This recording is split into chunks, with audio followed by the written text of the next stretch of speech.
Olá, muito boa tarde, sejam bem-vindos a mais uma live de astrologia aqui do nosso canal. Hoje com mais uma edição do programa Meio do Céu, programa onde nós analisamos o mapa astrológico de nascimento de algumas das grandes personalidades da história, alguns dos homens e mulheres que deixaram seu legado, sua marca no tempo. E talvez possa estranhar para alguns, porque hoje vamos analisar o mapa do Abraham Lincoln, né? Sendo que não é um personagem tão conhecido, reconhecido aqui no nosso meio do Brasil. Porém, até o interesse surgiu na última edição do programa Meio do Céu, em que analisamos o mapa astral do Charles Darwin. E acreditei a partir daquela análise que seria um bom exemplo nós trazermos aqui também o mapa do Lincoln por causa das semelhanças e diferenças que um estudo como esse de mapa, estudo comparativo de mapa, poderia nos ensinar para todos vocês. Então esse estudo comparativo de dois mapas astrais de dois grandes homens, duas grandes personalidades históricas, pode trazer algumas lições inusitadas no programa de hoje. Então aproveitem, está apenas começando e vamos a elas então. Estamos falando do mapa astral de outro aquariano, revolucionário no sentido idealístico. Por que outro, né? Porque o aquariano da semana passada, Charles Darwin, era um homem das ciências, com profundas questões íntimas internas. O que tem a ver o Darwin com o Abraham Lincoln? Eles nasceram no mesmo dia. Eles nasceram do mesmo dia, do mesmo mês e do mesmo ano. Estamos falando do dia 12 de fevereiro de 1809. E nesse dia, confirmar isso, 12 de fevereiro de 1809. Só que o Darwin nasceu na Inglaterra. E o Lincoln nasceu nos Estados Unidos, no estado americano de Kentucky, e em horários diferentes também. Mas a gente está falando de dois aquarianos com muitos planetas e aspectos iguais. Porém, esses dois homens se destacaram de maneira similar em campos distintos. Já sabemos que o Darwin brilhou no campo da ciência.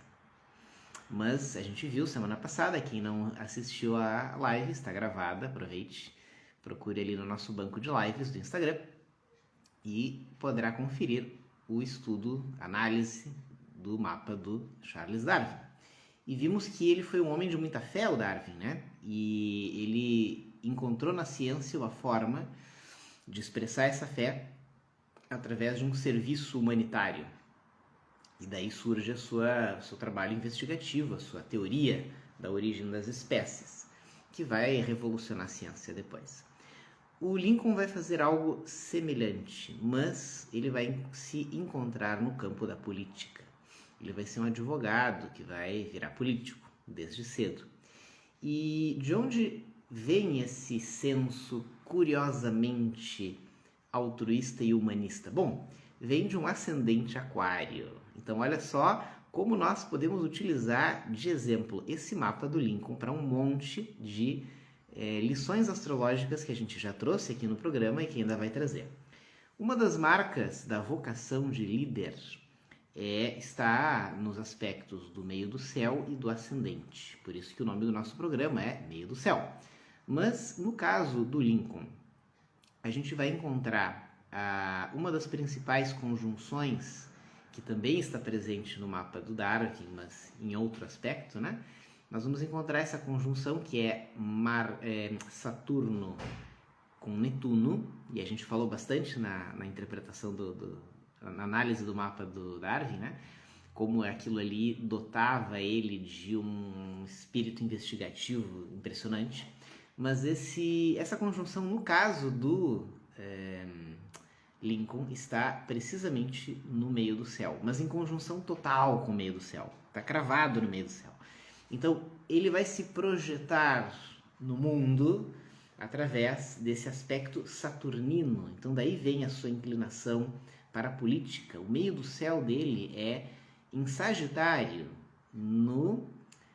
junto com essa conjunção Saturno-Netuno. Então, ele vai ter uma inclinação política, mas como aquele analista dos problemas e dramas da sociedade que meticulosamente vai buscar soluções inteligentes. Por que meticulosamente? Nós estamos falando de um aquariano com ascendente aquário. Então, a forma como ele se projeta, como ele escolhe viver, né? Ele vai ser um advogado que vai entrar para a política e ele vai ter, como todo ascendente aquário, uma forte motivação social, coletivista. Ele vai se inclinar pelas causas coletivas, pelas causas nobres, pelo bem comum. Todo ascendente aquário é muito sensível às questões de justiça, ou seja, o que é justo para o coletivo, né? Então isso motiva o ascendente aquário. E ele vai ser um aquariano com o ascendente em aquário, que nasceu praticamente nos minutos do nascer do Sol, né? Então ele tem o Sol na linha do ascendente, um pouquinho abaixo, né? Na casa 1.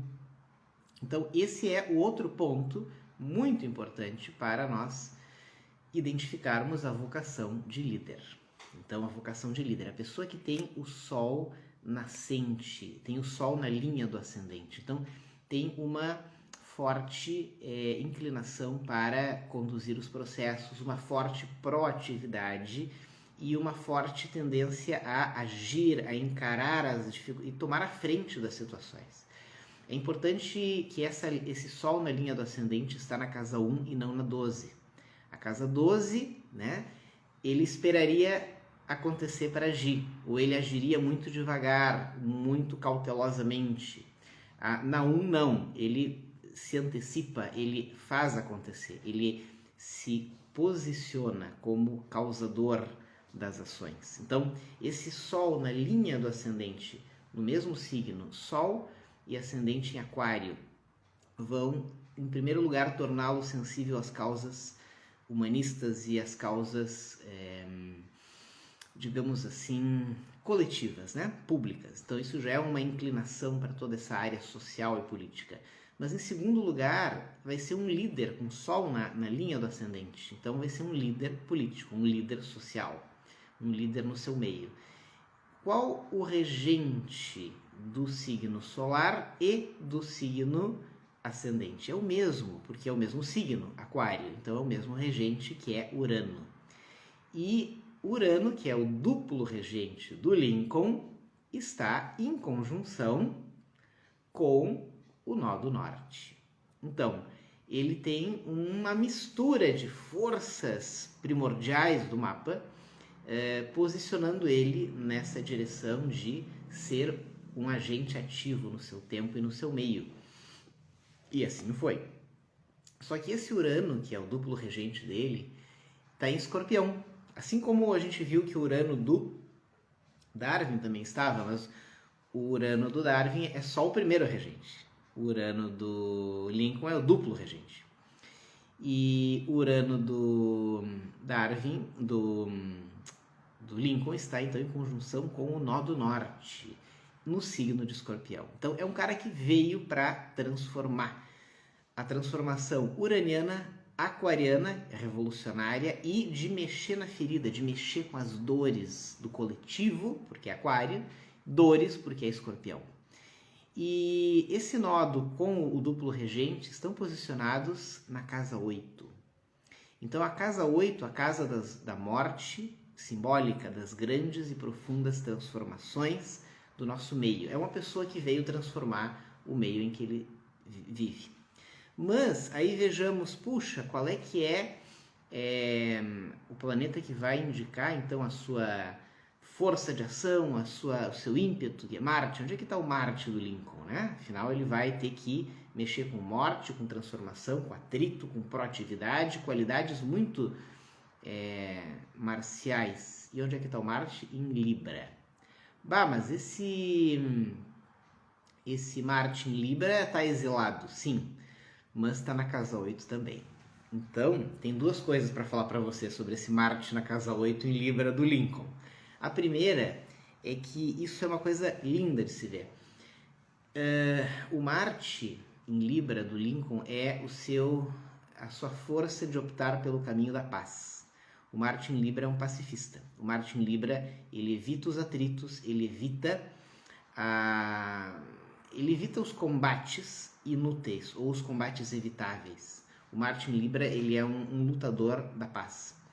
E essa luta pela paz se dá num âmbito de grande tensão, porque está na casa 8. E numa casa 8 importante, destacada pelo nó do norte e pelo duplo regente. Então essa casa 8 torna inevitável que ele tenha que se meter numa guerra. Só que nessa guerra ele vai ser o grande agente da paz. Ele vai ser o grande lutador pela paz. E assim foi. A sua eleição, né? Ou seja, primeiro ele com ascendentes, com o meio do céu em Sagitário e aspectos fortes ali do meio do céu e uma conjunção fortíssima ali aspectando o meio do céu, e tudo isso então vai projetá-lo a ser um líder, a envolver-se com questões políticas e vai incliná-lo para a política e vai torná-lo então presidente. E essa eleição, num âmbito social, causa um grande alvoroço e uma grande guerra, que vai ser a chamada Guerra da Secessão, em que o seu país, Estados Unidos, se divide em dois. Metade que é, digamos, partidário das ideias libertárias do momento, que são os abolicionistas, e a outra metade furiosamente contra, porque a abolição quebraria com a economia do país, né, que era escravocrata. Então, o que toca o coração do Lincoln e o move à ação e se torna sua bandeira como líder político? A abolição. Ou seja, a liberdade, que é o valor principal do signo de Aquário. Não só do seu signo solar, mas do seu signo ascendente também. Então, esse valor libertário move ele até uma ação que mexe com guerra, mexe com dor, mexe com transformações profundas e dolorosas no mundo em que ele vive. Mas ele vai segurar e sustentar a bandeira da paz, que é o Marte em Libra. No meio da guerra, ele vai ser o agente que vai, até o fim, mover-se na direção da paz e conduzir o seu país, né, como líder, na direção da paz. Então, ele é o pivô que causa, de certa forma, né, aquele confronto, aquela guerra, justamente porque o pessoal não aceita que um abolicionista, então, lidere o país. Então, o próprio país racha, né? E durante todo o mandato dele é um mandato de guerra. Então é muito interessante porque é um aspecto sombrio, né, que rege esse mapa, ou essa ação dele, a importância histórica dele. Mas como ele vai conduzir uma situação tão difícil? Bom, ele tem um Sol na 1, então ele vai conduzir com muita força, com um pulso firme, sim. Mas o que mais que tem na casa 1? A casa 1 dele é larga. E tem, em primeiro lugar, Plutão. Plutão, o planeta do poder, da ação firme, dura, determinada e que não arreda, né? Que é o regente, né, do escorpião do seu nodo. Então tem toda uma relação com esse destino, com essa missão de vida dele. Uma ação firme, apesar das dificuldades que são muitas. Onde está a lua do Abraham Lincoln? Em Capricórnio.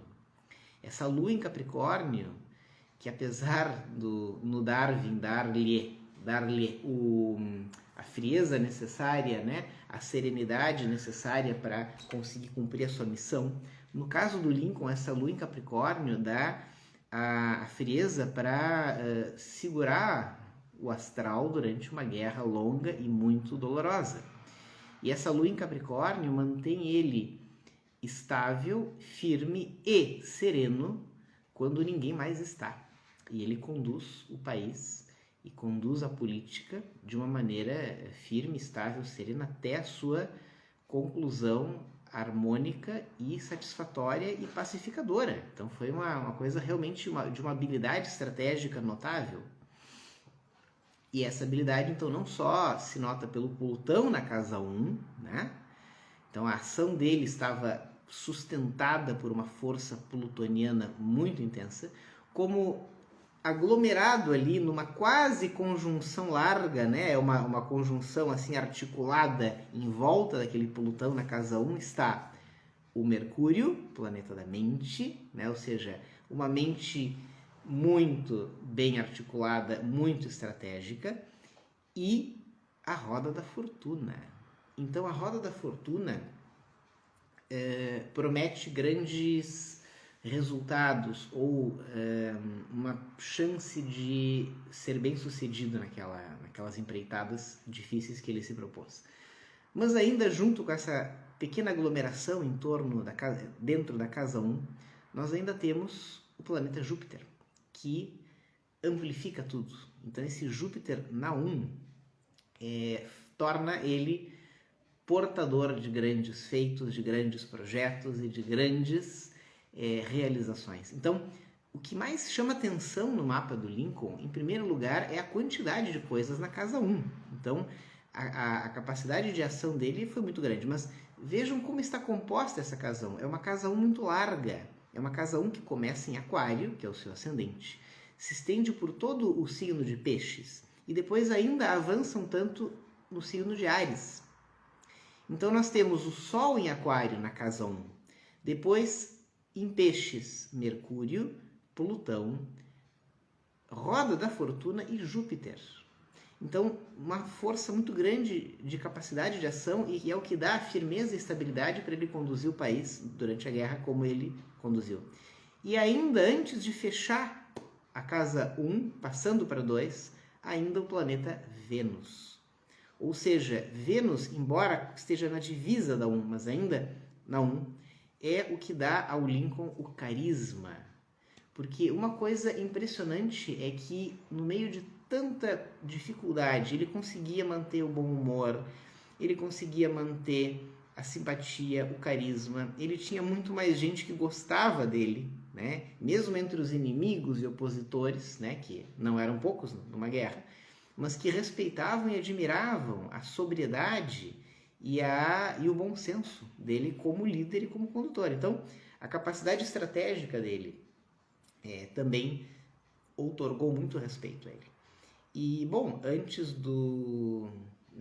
quando a guerra já tinha terminado, ele está começando a usufruir um período de reconstrução e de relativa paz, quando ele é assassinado. Então ele não chega a desfrutar muito dos louros da sua vitória. Mas esse assassinato do Lincoln, que é famoso, que se dá num teatro e tal, ele também tem a ver com... Eu falei que ia dizer duas coisas da casa 8, né? Não sei se você sabia, mas um dos significados da casa 8, a gente fala da morte simbólica. E na astrologia antiga, a casa 8 nos falava algumas relações possíveis, às vezes simbólicas, às vezes práticas, com a nossa própria morte. Então, não quer dizer que, examinando a casa 8, a gente vai ter detalhes de como a gente vai morrer, mas a gente encontra ali alguns indícios de aspectos importantes que podem estar relacionados com a nossa própria morte. Então, o Lincoln tem Marte na casa 8. Por favor, não se assustem vocês que tem Marte na casa 8 achando que todos vão morrer assassinados. Mas, dentre todas as possibilidades que astrologicamente se levanta a partir de um aspecto, nós podemos encontrar que o Marte, como o deus da guerra, estando na casa 8, predispõe, sim, curiosamente, a pessoa a morrer de morte matada, como diria o poeta. E talvez pelo fato da casa 8 também abrigar o seu duplo regente e o nodo, que é a sua missão de vida, o sentido da sua existência, que ele vá morrer por ser ele mesmo. Ou seja, devido a ele ter cumprido a sua missão de vida, isso vai ser a causa da sua morte. E entendam que isso não é exatamente um problema, isso quer dizer que ele vai ter morrido cumprindo a sua missão. Ou seja, tá tudo bem, tá tudo certo. Morrer todos vamos, o que importa é o que fazemos antes. E quem morre devido à sua missão ser cumprida, bom, tá tudo bem, né? Faz parte da vida, é uma das tantas possibilidades que existem. Então, o que chama atenção nesse mapa é uma curiosa associação com a própria morte, que se verifica por nós conhecermos a história da pessoa. E, já se encaminhando para o final, a gente encontra também na casa 12 a Lua e Quiron. Como nós já mencionamos aqui, a Lua em Capricórnio vai, nesse caso, outorgar um acentuado serenidade, sobriedade. Opa, tem gente aqui se acusando no chat, tem o Marte na casa 8. Calma, é só uma possibilidade, Yara, não se aflija. E nós temos então também uma Lua em Capricórnio, que no caso dele vai outorgar uma sobriedade muito grande.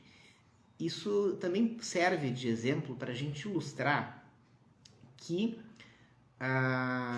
dentro dos estereótipos que se observa, né, que se fala que Lua em Escorpião é isso, Lua em Aquário é aquilo, Lua em Leão, e a Lua em Capricórnio, né, é a Lua dos antipáticos, né, tá? Bom, o Lincoln é a prova viva disso, que não é assim, que isso é só um estereótipo. Assim como o Mandela tinha Lua em Escorpião e foi o cara que perdoou e foi condescendente com seus algozes nas condições mais difíceis para uma pessoa ser. Da mesma forma, se pode falar várias coisas do Lincoln, menos que ele era antipático ou que ele era, sei lá, sem carisma, né? Todo o contrário. A Lua em Capricórnio dele se observa na condução sóbria das ações, mas jamais em antipatia. Nem em, em não gostar de gente. Não. Todo o contrário, ele era muito carismático. E essa Lua na 12 mostra sensibilidade. A Lua na 12 é uma sensibilidade muito grande, uma compaixão muito grande para as questões alheias. Ele sente a dor do outro. E o que moveu ele à política e o que moveu ele a sustentar o que ele viveu e escolheu viver foi a liberdade, né? A liberdade aquariana na questão da abolição. Então, esses e outros aspectos que não vai dar tempo, eu queria fazer esse estudo comparativo para mostrar como duas pessoas que nasceram no mesmo dia chegaram a brilhar notavelmente por terem o mesmo mapa, o mesmo indicador, só que em áreas diferentes, em campos diferentes, e tendo nascido em lugares diferentes do mundo. E os dois chegaram a ser muito relevantes para o seu tempo. Porém, não vamos criar também outro estereótipo, outra fantasia do tipo, esse é um dia abençoado.